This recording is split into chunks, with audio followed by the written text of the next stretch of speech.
My name's Cornell Clayton. I'm the director of the Thomas S. Foley Institute here at Washington State University. And on behalf of the Foley Institute and on behalf of WSU's Global Studies program, and also on behalf of Chris Lupke, I want to welcome you out to tonight's event. For those of you who don't know about the Foley Institute, let me just say a few brief words before I introduce our guest tonight. The Foley Institute was established at WSU in 1995 to honor the service of Thomas S. Foley, who of course was former Speaker of the House of Representatives and a longtime member of Congress from this congressional district. Our mission here on campus is to promote studies of public policy, to engage students in public policy and public service, and finally to promote discussions of current affairs and public policy on campus. And so it's really a great honor tonight to have our guest. Orville Schell is one of the nation's leading commentators on modern China. He served for many years as Dean of the Graduate School of Journalism at the University of California, Berkeley, where he is now a professor emeritus.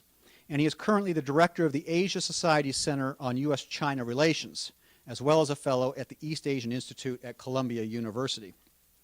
In addition to that, Mr. Schell has lived a very interesting and varied life. He was a former ship hand, a war correspondent in Indochina, a rancher, and a journalist for magazines such as Time, The New Yorker, and Harper's. He covered the war in Iraq for the New York Review of Books, and he has been a regular contributor to PBS, NBC, and CBS, where one of his 60 Minutes programs won an Emmy Award. I hope you'll join me now in welcoming Orville Schell.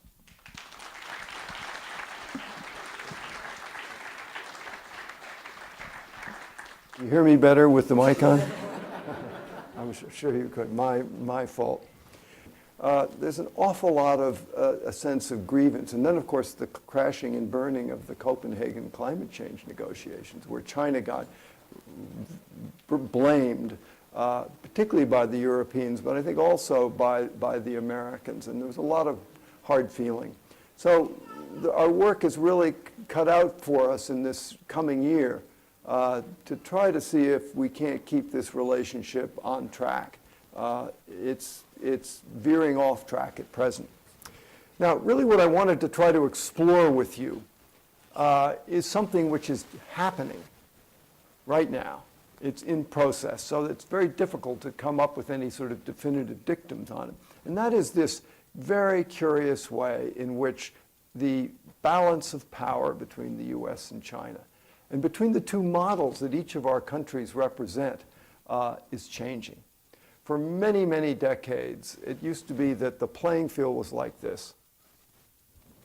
The United States had the preponderance of certainly military power, economic power, soft power in terms of culture, films, books. And Chinese had this very complicated relationship with America, where on the one hand they were fascinated with it and loved it. On the other hand, there was a lot of historical baggage which made the relationship often very rugged, very rocky. But lately, this playing field has begun to tip towards a more level state. And in certain sense, this is very good. Greater equality, a greater sense of equivalence between the two nations. One doesn't have such a preponderance of power. There's less occasion for arrogance on the American side. And so this sort of poses a whole new opportunity for the two countries to find a different way to relate. But it also is it's upset the old status quo. And it's, I think, caused a lot of uncertainty on both sides about how do you reformat this relationship. And it has been a relationship that over the last century has been up and down and up and down. And there is this element in the way the U.S. and China have related that involves, as I suggested, a lot of attraction, fascination, love, interest, but also repulsion, sometimes hatred, sometimes uncertainty. And so China has very often appeared to America as a threat. And so has America appeared to China as a threat. We think back to the Korean War. We were at war with China. You remember what happened there. The Chinese felt threatened by General MacArthur's threats to possibly expand the war to China and maybe use nuclear weapons, and came in, crossed the Yalu River. Tens of thousands of Chinese troops and tens of thousands died, pushed the Americans all the way down the Korean Peninsula. Then slowly the Americans pushed them back and we had a stalemate. So this kind of on again, off again, love, hate mentality that existed between our two countries has long roots. Remember the exclusion acts of Chinese laborers, great suspicion, the whole idea of, sort of the demonic Fu Manchu, the conspiratorial, sneaky Chinese, that was very much a part of popular culture. And then we moved to this whole notion of Red China, China, the evil empire, part of an axis of evil. And indeed, China under Mao Zedong was trying to export revolution all around the world. And when I first started studying China, I couldn't go there. In my passport, it was stamped, not good for travel to China. And I didn't actually get there until 1975, when Mao was still alive. Cultural revolution was still raging. And I have to tell you, to be in China now, as I am almost every 6 weeks or so, is a very different feeling and very different experience than it was in 1975. And when there wasn't a single advertisement, there was not a single private shop, there was no whiff of fashion, just Mao suits, and women didn't even have a ribbon in their hair.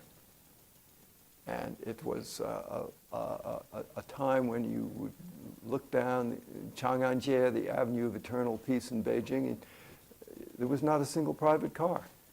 There were few cars at all, and what there were all state-owned by work units, buses. People were all on bicycles. And now, in that very short period, those few decades, if you look at what's happened, is an incredibly dramatic change. And much of it very positive. I mean, more people in China have been pulled out of poverty in this last 30 years than in any time in human history in any place in the world. But we still had that curious love-hate relationship. And now that the era of Mao Zedong is over and we've entered this new era of trade and interchange, we find China occurs to Americans, again, as a different kind of threat, as an economic threat. And we'll talk about that a little, because it's a completely unexpected thing that this country, which was once the sick man, the poor man of Asia, has suddenly arisen and has this kind of economic clout. So this playing field is sort of leveled, but it's created a kind of it's unfamiliar territory to both sides, and we're sort of feeling our way. Deng Xiaoping once described China's development as, he said, 摸着石头过河, which means you're crossing the river by kind of feeling your way over the stones with your feet, but you don't really know where you're going. And actually that describes very well what's going on now between our two countries. Now, how did this happen? You really do have to ask yourself, if China is the other most important country in the world today, how did it happen that this sick man of Asia, that nobody thought would go anywhere, and had this 30 years of catastrophic revolution under Chairman Mao? Where 30 million people died during the Great Leap Forward in the late 50s alone. This savage cultural revolution which turned everything upside down. How did it happen that it came together, and you all saw it at the Olympic Games? You'll see it at the Shanghai Exposition that happens this spring and summer. What was the miraculous sort of dynamic that enabled China to pull itself together? Well, I think the first thing you'd have to point to would be Deng Xiaoping, who's 5 feet 4 inches tall. I remember when he came to this country, I followed him around in 1979 when official relations were recognized, and Jimmy Carter invited him over. And he would sit on stage in a chair, and his feet wouldn't even reach the floor. But he was a tough cookie and a smart man. Mao Zedong once described him as a ball of cotton with a pin inside. And that really did describe him. He was a military man. Came of age during the Revolution and then the Civil War. But he was a very pragmatic man, a man who'd suffered grievously during the Cultural Revolution. In fact, his son, one of his sons, was either thrown out a window or jumped out of a window to escape Red Guards, no one quite knows, but broke his back and became a paraplegic. And Deng Xiaoping himself was sent off to a tractor factory in the countryside to rusticate because he was accused by Red Guards of being a capitalist roader. So he knew what the effects of this kind of political chaos and all of these political movements that Mao launched were. And when he came back into power in 1978, in the end of 1979, he had decided that China, everything depended on it opening up and developing and being able to produce goods and services for the Chinese people. And famously he said, black cat, white cat, it doesn't matter as long as it catches mice. Whereas Mao Zedong had said, if you're red, you're good. If you're expert, you're bad. All the intellectuals, all the scientists, all the wealthy people, all the people trained abroad, all the city people, bad. So Deng just turned things over again. Mao had turned them over once, and Deng Xiaoping started turning them back again. And things went along. And then, alas, China hit one of the most tragic and I think traumatic and disturbing episodes in its entire modern history.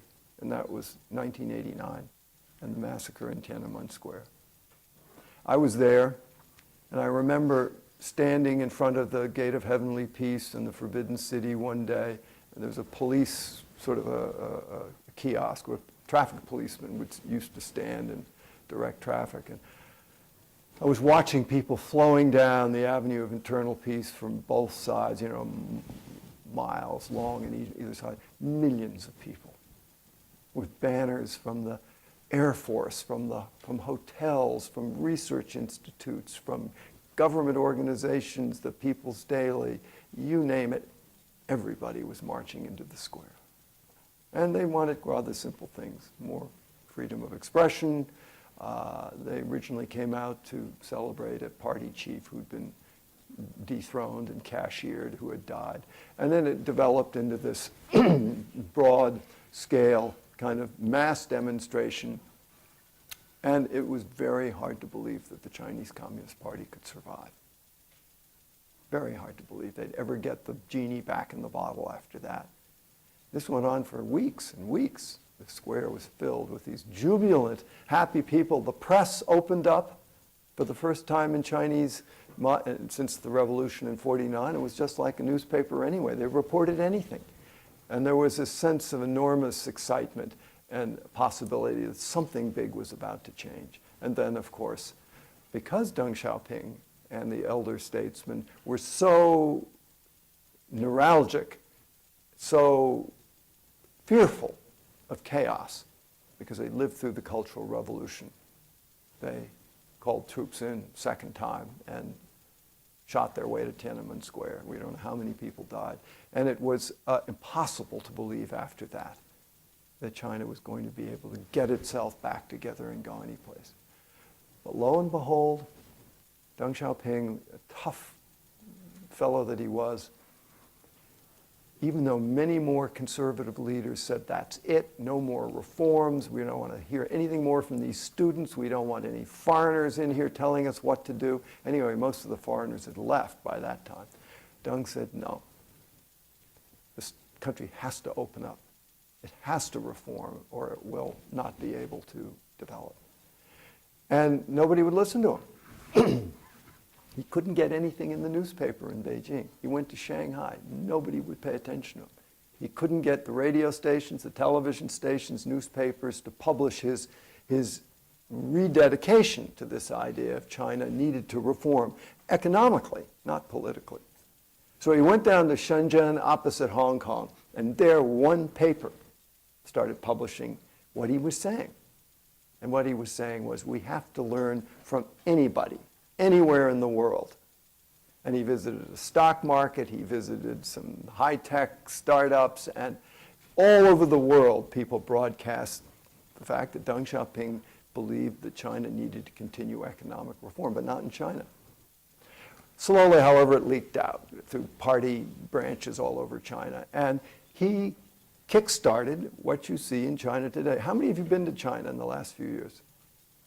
Few of you. Well, you've certainly seen it on television, you've heard about it, and believe me, there's a kind of an energy in China that reminds me very much of America in my younger years, this kind of can-do sense of possibility. Things building, 24 hours a day. You know, when we build something, it takes 10 years. When China builds it, they have people working 3 shifts, 24 hours a day. A year later, it's up. We're not building much of anything right now, but when we do build something, we plod along, and you know, after all the court cases and environmental impact statements and all understandable things, it takes a long time. So anyway, this began this extraordinary period of dynamic growth, where basically what Deng Xiaoping said was, there's 2 doors here, folks. One says economy, one says politics. You go through the door that says economy, you can get rich, you can do pretty much anything you want, your ambitions can be exercised, you can contribute to your own life in the country. You go through the political door, you're going to end up in jail. It was a simple wager. Let's develop the country economically and let's not mess with politics. And it actually worked. And whereas communist parties all over Eastern Europe fell, the Soviet Union fell apart, the only communist parties that survived were North Korea, Vietnam, and Cuba. Everything else crashed and burned. But China thrived. And it began to develop this new and very interesting kind of state capitalism, authoritarian capitalism, Leninist capitalism, whatever you would like to call it. And you saw hints of this in the Olympics. I mean, this masterful but very tightly controlled system, which really gets things done. And I'll come back to this because flag that statement, really gets things done, because also it is able to deliver. And we want to revisit how America is doing on that front, because in finally analyzing the playing field and which model works, that's the critical question. So you go to China today, unlike when I first went there in 1975, and you travel thousands of miles on these really beautifully made highways, freeways. You know, not only well constructed now, there was a period when the construction was very shoddy, very bad, 10, 15 years ago. Now it's excellent. And they're landscaped. Either side you'll find green belts of trees. There'll be roses, bushes, not just heaped with garbage, the way freeways in America are. Beautiful. Every single city in China now has a new, stunning airport. Do you know how many miles of high-speed rail the United States has? 0. It has a kind of a little bit faster speed rail that goes from Boston to New York to Washington. But, the trains are bucking and weaving and swaying, and they never get over 150 miles an hour, and the cell phone service doesn't work. And, in China, they have now close to 6,000 miles. You see tunnels. You see bridges, you see buildings.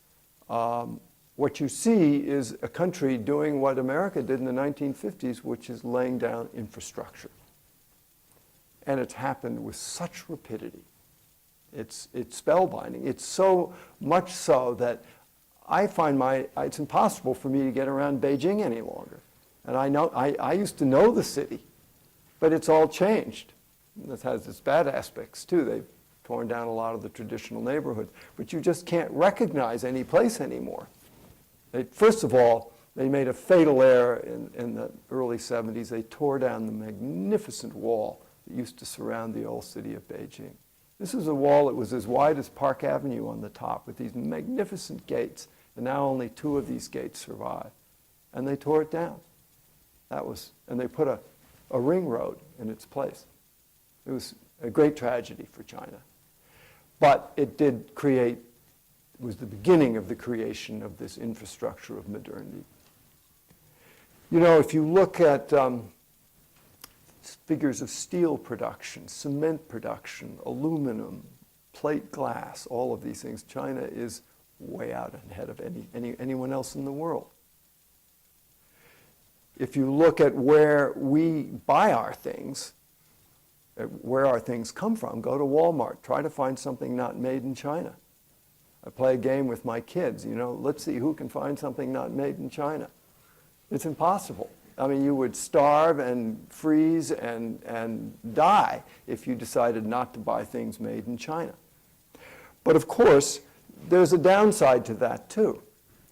Because while China is developed so dynamically and developed this export economy, which has made it a powerhouse in the world, it has also become reliant on that export economy, which means that when the United States stops buying, or Europe, big economic problems for China, as we've seen in the recent economic crisis. But it also means that we, Americans, export all our jobs, become addicted to things made cheaply elsewhere, and the most important aspect of the Sino-US relationship in terms of this new sort of trade balance is that we don't save any money. Whereas the rate of savings in China has been about 40 to 45%. You know what the rate of savings, at least until the economic crisis in the last year or so, do you know what it is in New York, in the United States? Who wants to guess? What? It can be negative, but 0 to 1, that is where it hovers. So what this means is, in this new relationship that grows out of this new dynamism in China, this new ability to manufacture not just low-quality goods now, but increasingly higher-quality goods, is they export to us, we borrow money from them, they buy our treasury bills, we run our credit cards through the roof and buy their stuff, and then the money goes back to China. And then since it's in hard currency and they don't have a convertible currency, they send the money back to America to buy more American debt, more treasury bonds, and so we can buy more junk. So this is it's like two junkies, you know, each on a different substance. China is addicted to exporting abroad, and we are the biggest market, and we are addicted to buying it and borrowing their money to keep buying it. Now, China wants to lend us the money because it has nowhere to put their money, their foreign currency, and it also wants us to keep buying, keeps employment, keeps stability in China. And we are addicted to consumption, and so we're happy as long as the debt was cheap and easy to come by to just keep buying and running our credit cards up. But we've come to a place where you know, that dysfunctional relationship has really, it can't continue. So Americans now are out of jobs. They're starting to save more. And China, on its hand, has learned that it has to begin to develop its own domestic consumption economy so that it isn't so reliant on export. So this is a curious kind of aspect of this new dynamism, that Chinese goods have to go someplace. Of course, there are many very deleterious aspects of this new dynamism that's seen China, you know, have roughly 10% growth rate over the last decade. It's unequaled in history. Japan's is 0 to 1. Ours is maybe in a good year 2 to 3, maybe a little higher. And China's just ripping along with 10%. So what are the downsides for China? Well, one incredibly deleterious effect of this high-speed growth is, of course, environmental degradation. And I see there are a number of Chinese students here, faculty. I mean, you will certainly know about that. You'll certainly know about the air pollution, if you're in provincial towns, about water pollution, or if you're in the coastal regions, tremendous problems with toxic wastewater in rivers being used as irrigation, and then soil becoming toxic, the deforestation of the country, although recently they've had a very effective and massive campaign to reforest China.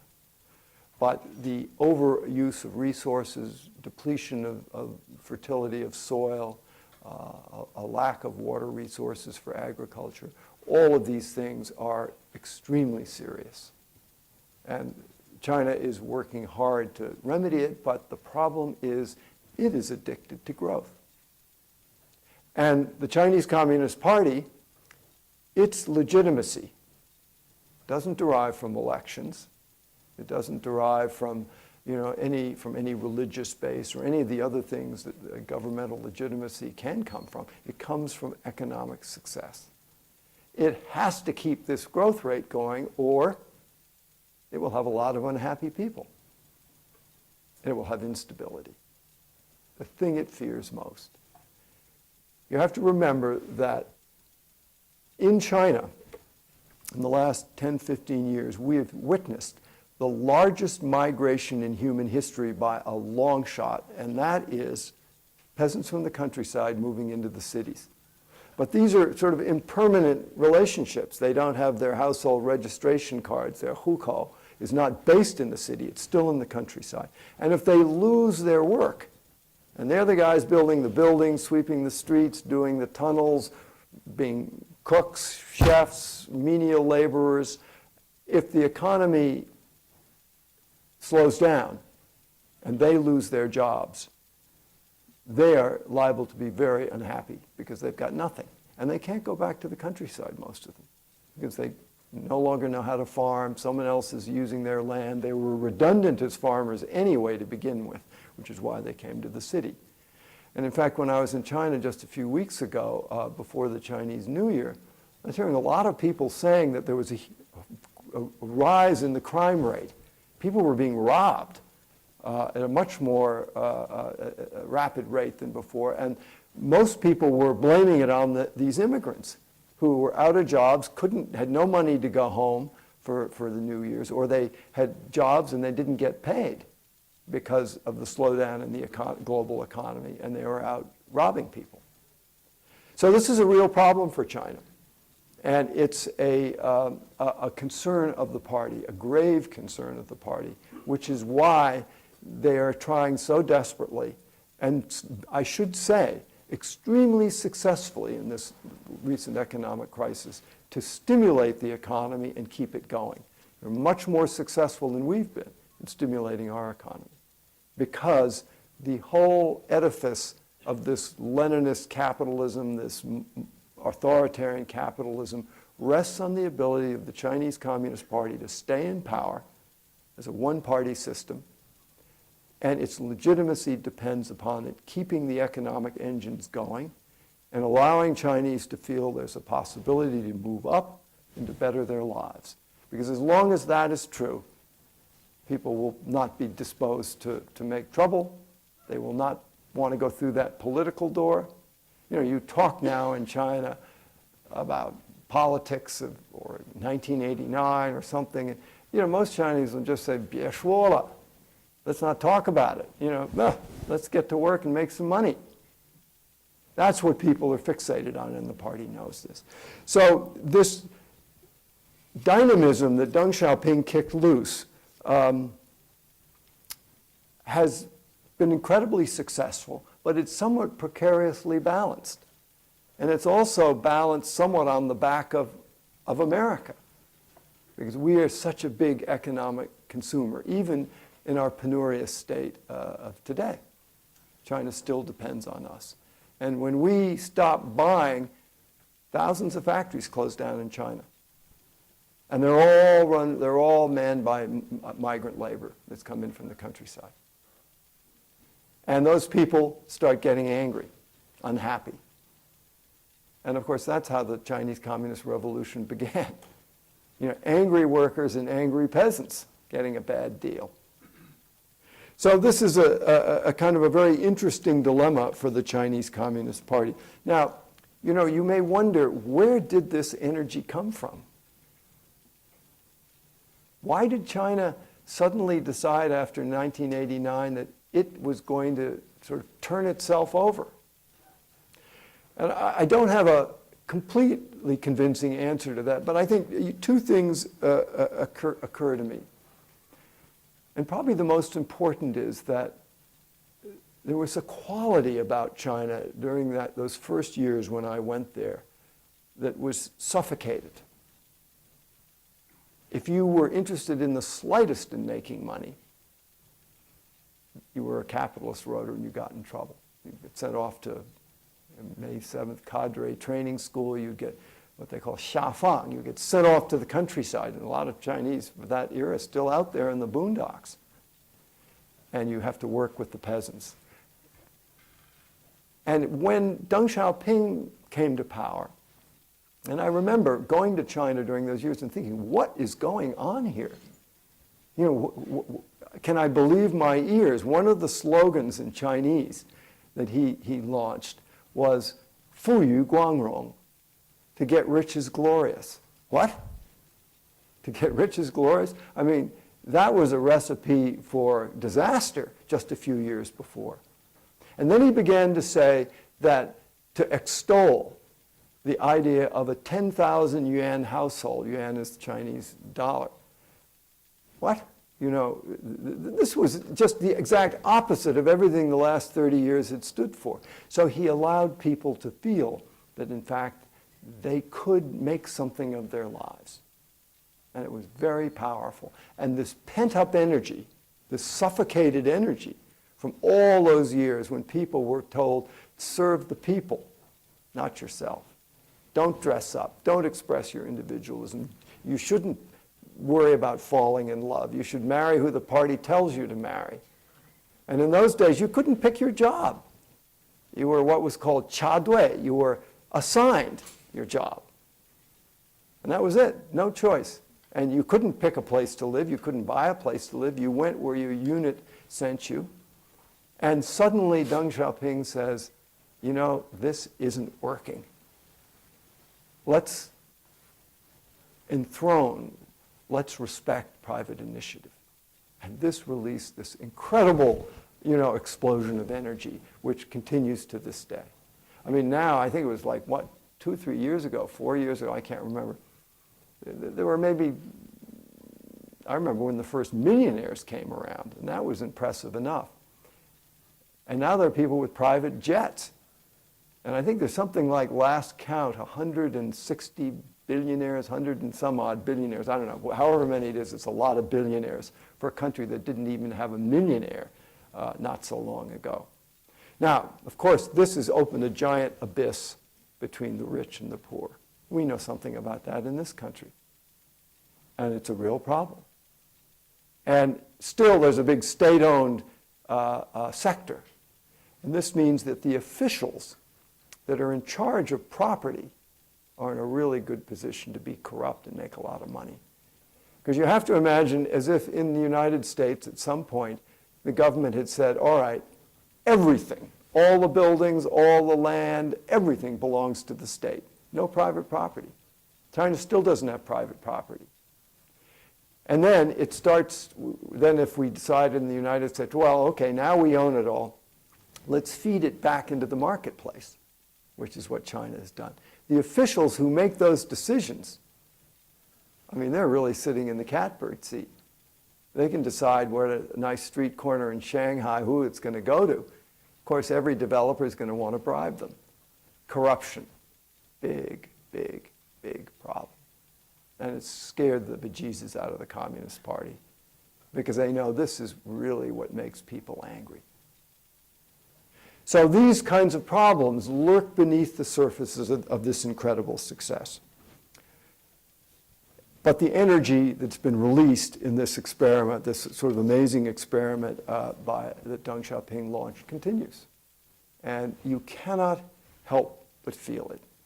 And in many ways, the reason why it's so exciting and why so many American young people are going over to China today is because it's also very American.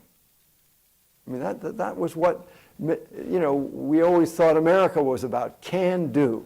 Whatever it takes. Get it done. You know, a land of opportunity and freedom where an immigrant can come, no education, can't speak English. 20 years later, they're a millionaire and they're sending their kids to Harvard. I mean, that was the promise of America. And this promise now, in some degree, certainly not politically speaking, but economically speaking, is very, very seductive and very real. Now, I've spoken about the kind of odd relationship with the United States, both economically speaking and the sort of dysfunction of them lending, us buying. But the reality of this relationship is that we're married, but with no option for divorce. These two countries can't get divorced. If they get divorced, not only will each of them, I think, be in much graver peril of collapsing, but the world will be completely deranged, the global economy. And it turns out there are other reasons why divorce is unthinkable. And I'm going to show you a few pictures at the end to graphically represent one of them. I'll only mention it briefly here. That is climate change. We're both putting a lot of carbon into the atmosphere, causing a lot of global warming, and the consequences to each country are severe. Much more severe for China than they will be for the United States, but severe for both of us. And together, the United States and China, China is the largest emitter of greenhouse gases. The United States is second. We burn a lot of coal. But if the two countries cannot get together to figure out how to work this problem out, there'll be no solution. So there's another area, you know, besides trade, and there's even more areas where we are insolubly bound together and we can't escape each other. Now, I wanted to, you know, the theme of the talk tonight is the Chinese model a viable one? Is it, in a certain sense, beating out the American model?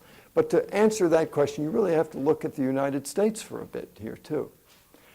Now, we find several things sort of running into us here in the United States in short order, which has also helped to change the way in which the angle of repose of the playing field lies.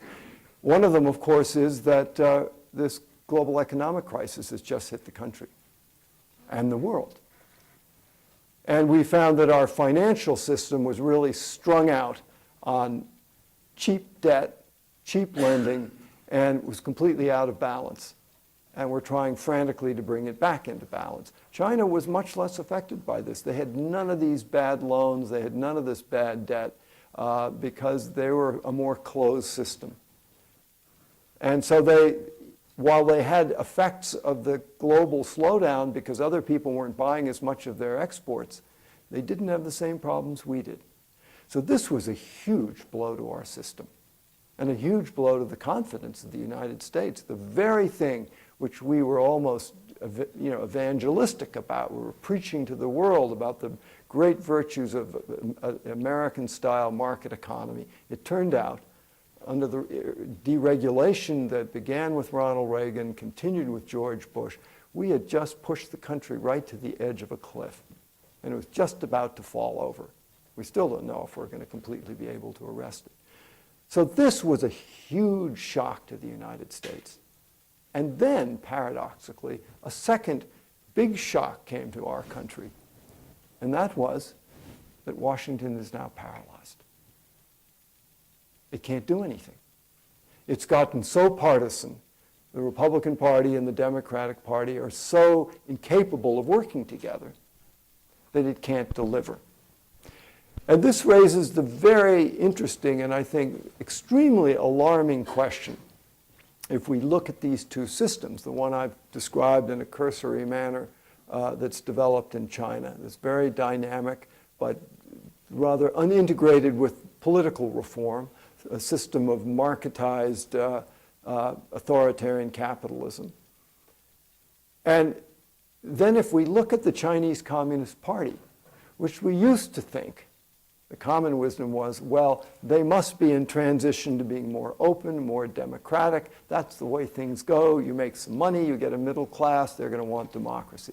It hasn't really happened. It turns out that the middle class that China has developed kind of likes the Chinese Communist Party and their very strict control because they have some money to protect. They don't want chaos. They don't want those migrant laborers out storming around the city, burning things up and tearing the things down. So they're in a rather interesting situation where perhaps the common wisdom that China was going to slowly develop into something that more resembled a Western democracy may not be true. Maybe the model that they have developed, without quite meaning to and without really expecting to, is a model. And at the same time that that rather difficult question poses itself, we in America are confronted with another question of our model. Remember the city on the hill? You know, America was the promise of the world. Democracy connected to a free market. Every immigrant in the world wanted to come to America. Many of them still do. And now we find, A, our economy collapsed and our vaunted financial system turned out to be like a gambling casino run by a bunch of card sharks. But B, our political system can't deliver. Can't pass anything.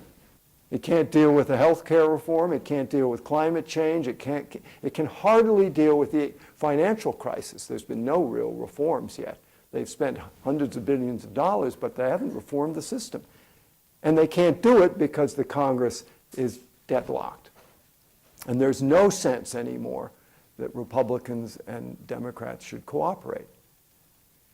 In fact, it looks, I think, increasingly as though the Republican Party had decided the best way back into power is to destroy the American government and thereby tarnish Obama and make his promise hopeless.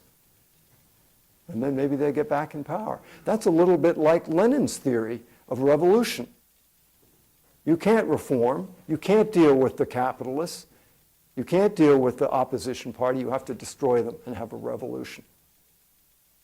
There is that possibility that just in the last few months, I think people are beginning to wonder if there's any way to moderate this. And so we find not only is the economic system broken, but the political system is broken. And it's very difficult for this system, for Washington, which most Americans now despise. They don't know whether it's the Democrats or the Republicans. All they know is it doesn't work. It can't deliver. It can't solve the incredibly grave problems that now seem to be besetting this country. It can't do high-speed rail. It can't build new infrastructure. The schools, education system is collapsing. In my state of California, do you know where on a scale of 1 to 50 California education now ranks? I'll give you a hint. It's just below Mississippi. Anybody know? 50. And this was the golden state, the most vaunted, praised, esteemed system of education in the world, and we can't fix it. And so what I think you all should be asking yourselves, and what I think more and more people are beginning to wonder about, is can this great system, which we thought was the envy of the world and we tried to sell to the world, is it going to be able to deliver the kinds of solutions that the modern world requires? Now, if you look at China, and I have to say, you know, I'm not an enormous fan of Leninist government. I do believe deeply in democracy. I do believe in that people have and should be able to exercise freedom of religion, freedom of press, freedom of assembly, all of these things. Believe this deeply, which is why it's so alarming to me and disturbing to me to see our own government failing. But if you look at China, you know, honesty, reason, compels me to try to analyze it dispassionately. China's good at three things, really good at three things. It's very good at collecting information. You know, the surveillance camera on every street corner, the state security and the public security know everything. They have people all over the world gathering information. They come to see me every other day, asking me my opinions. Ask a lot of people their opinions. They're very good not only at collecting information, but they're very good because of the whole state apparatus they have, of the party schools and schools for administrative officials that are state-run. The foreign ministry has a university. They're very good at using all of these state-run think tanks, Academy of Sciences, Social Science, you name it, all over the country, to formulate policy. And we do okay at formulating policy too. But the third thing China is really good at is affecting policy. And when they decide something wants to be done, it's not always easy for them. There's central government and provincial governments, conflicts and different interests. But they're a whole lot better than we are at it. Now, I go to Washington. A lot of my friends are in the Obama administration. They're the smartest people I have ever met in my life. You look at the Secretary of Energy, Steve Chu, a Nobel laureate in physics, the science advisor in the White House, John Holdren from Harvard. You look at Hillary Clinton, a very bright woman. You look at the people in the State Department, first rate. Gary Locke, your own Gary Locke, Secretary of Commerce. Larry Summers, bright guy in the Treasury. Tim Geithner. You know, these guys are really first-rate, smart people. But they can't do anything. And the other thing is they have no money. We have no money anymore. The only money we have is Chinese money. So when we go to Copenhagen to deal with climate change, Hillary Clinton has nothing to put on the table. So how can you lead when you can't make policy? Obama goes to Copenhagen. He doesn't know what he can say because the Congress is just locked up like a bunch of lunatics in an insane asylum and not capable of doing anything. So he goes there and he doesn't know what he can say. He doesn't know what he can promise. How can he lead? Very, very difficult. So when you try to analyze and evaluate these two systems, and I think you can tell my preference, I think we have to be very realistic about who can deliver and who's not delivering. And then, of course, you look around the world and you look at other countries that are trying to figure out what model should they adopt? Who should they follow? What country is providing the kind of example of the sort of development process that they would like to follow? They'd like to have some development too. And I think less and less they look to the United States as a good, healthy, viable alternative. And more they look at things like places like China. Russia certainly is looking at China with great interest and envy, I would say, in many ways. So we are at a very complicated time in history, a time when things have changed infinitely more rapidly and more decisively than I think we sometimes realize. And at the heart of this whole global high-speed change sits the United States and China. And it is such that we cannot avoid each other, and we have to find a way to cooperate. And yet here we are entering a year when things are very difficult, and where it could be that all of this good work that got done the year before has come a cropper. And there's a great deal of misunderstanding on both sides of the divide. It's very hard for the Chinese. They misinterpret, we misinterpret, everybody feels bad, everybody feels like they've worked hard, and the other side is just not delivering. And I'm not sure where it's going to go. But I do know that there are a number of critical issues which I've described to you today that will impact your lives. Seriously. Impact the fate of this university. Impact the fate of this country. Impact the fate of the global environment. Because the world actually needs leadership, and the world has relied on America to lead. Even China, although they sometimes don't really like American dominance, they too have come to rely on American leadership. And if we can't lead, then everything is up for grabs. The whole configuration of world power, the whole architecture of the world, then has to be redesigned. And who's going to do it? There's no other alternatives. The EU is just an inchoate mess of countries that got together and have the same currency, but they're not going to lead the world. Britain is, fact I often like to dwell upon. Do you know that the entire population of the United Kingdom is the margin of error in China's census? So just to put things in perspective. France isn't going to lead. India, I doubt it. China's not ready to lead. That's why they don't like the idea of a G2, U.S. and China, because they say, oh, no, we're a developing country. We don't want that responsibility. That's your problem. You send the 7th Fleet to Asia and police. You send the 6th Fleet to the Mediterranean and police the world. You deal with Sudan. You deal with all this stuff. Not for us. We don't do that sort of thing. We just want to develop ourselves. Pretty smart in a certain way. Cautious. But China's not ready to take over. And would we want China to lead the world?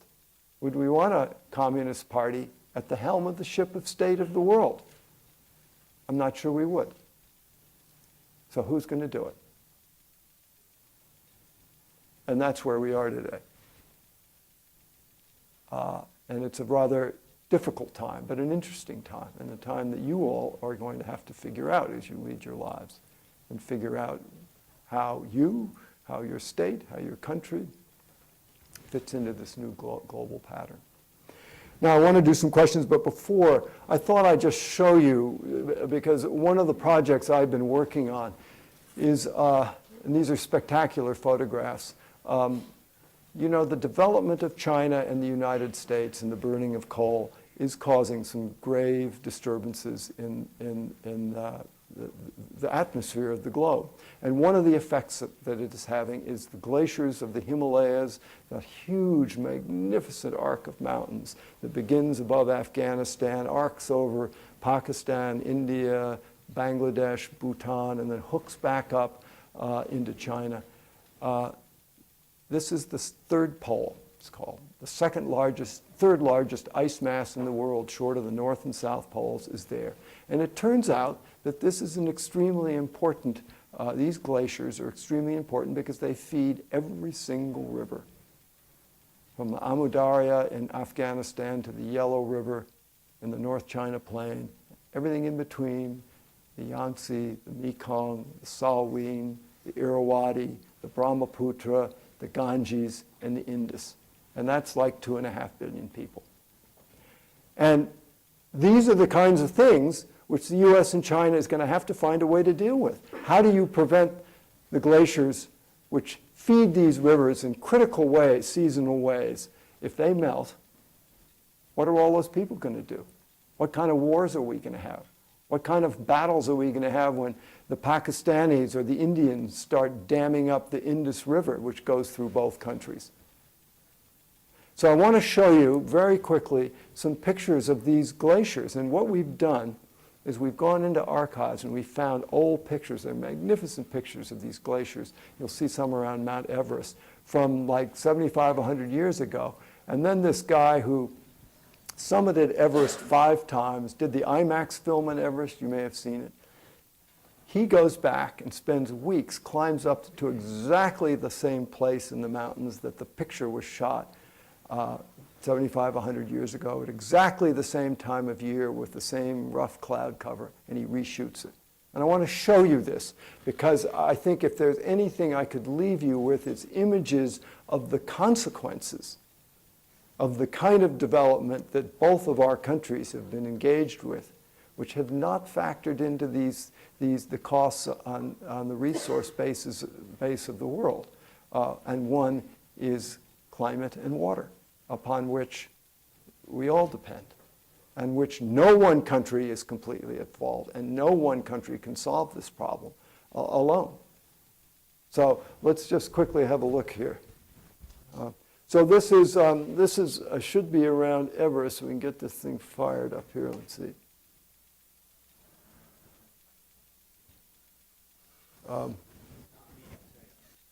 There it goes. Okay, so this is the Himalaya Mountains, which are in China. They're in Tibet.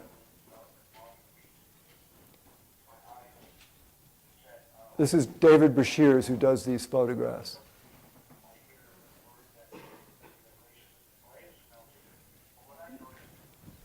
This is 1921, the Rongbuk Glacier that goes by Everest. Now watch, I'm sorry it's jumping, but this is 1921. Watch the red line, and this is now. This is a 400-foot drop. These glaciers are like 10 miles long.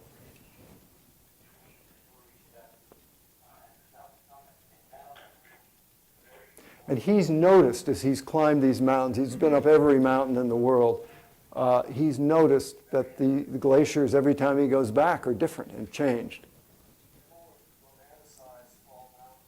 Well, this is just, you'll have to listen to me for a minute or two here.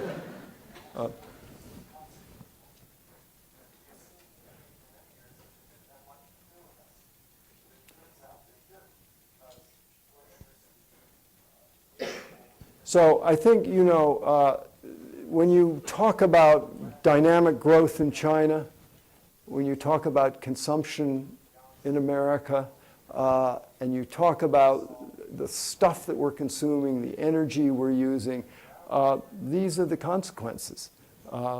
And these are the kinds of things which compel countries to find a way to get together. These are magnificent mountains, and you would think that nothing would ever be able to change these massive ice systems. Well, I think we'll stop right here.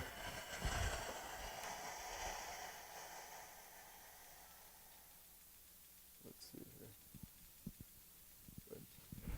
Well, listen, I just wanted to show you that one and to give you a kind of a sense that beyond what's going on in China, if you go to China and you see this extraordinary development, incredibly impressive, and you then think back of the necessity of the U.S. and China working together to remember that, of course, now everything, every country, everyone does live in this larger context. And of course, it's that larger context which has no representative. It doesn't have an ambassador, it doesn't have a president. And as you saw from what happened at the Copenhagen negotiations with 200 countries, it was complete chaos. Nothing happened. And so you do have to ask yourselves, not just how does the US and China keep trading, how do they keep liking each other, but how can they possibly, given the history of up and down, love and hate, attraction, repulsion, how can we possibly get together to deal with something like this? And this is just the tip of the iceberg. All right, you've been a very nice, patient audience. Thank you.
impressive.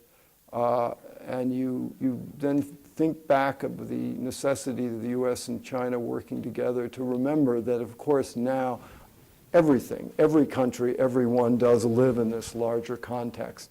And of course, it's that larger context which has no representative. It doesn't have an ambassador.